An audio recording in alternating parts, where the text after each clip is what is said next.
Is Belal Muhammad a better match for Khamzat Chimaev than Colby Covington? There's been a lot of talks on who is going to be the guy to go out there and actually beat Khamzat Chimaev. A lot of people thought maybe Gilbert Burns would give him a test, and he sure did give him a test in what probably I thought was going to be a split decision, but somehow was a unanimous decision win for Khamzat Chimaev. It was a very close fight. The number 5, number 3 welterweights in the world going at it, and it was a really close back and forth war.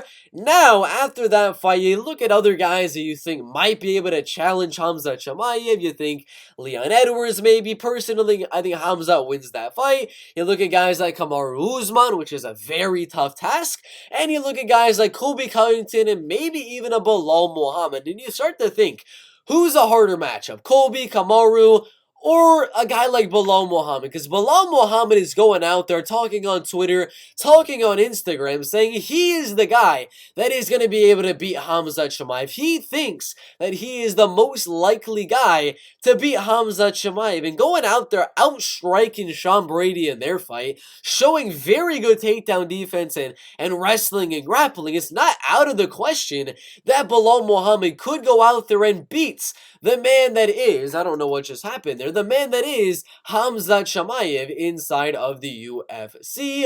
And I don't know if that's going to happen. It's a very close one between Belal Muhammad and Khamzat Chimaev. Personally, I would go Khamzat Chimaev to win that fight.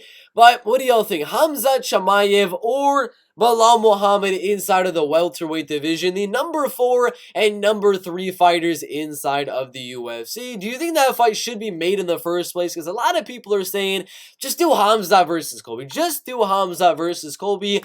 Winner fights, well, the winner of Leon Edwards taking on Kamaru Usman. That's what I think should happen. I think Belal Muhammad should go out there and fight the loser of Kamaru Usman and Leon Edwards, which I think is going to be Leon Edwards, which will be a good rematch in a fight night main event. Edwards versus Belal was a main event. Let's reschedule that one after Edwards loses to Usman, and then they could just do Edwards versus Belal, Khamzat versus Colby in the meantime, and maybe if they want to, do Belal Muhammad versus Jeff Neal rematch, or Belal versus Shavkat, depending on who wins that fight. There's a lot of things that can happen here, but what do y'all think about Belal Muhammad saying that he could beat Khamzat Chimaev? Who wins and why? Put your thoughts down below.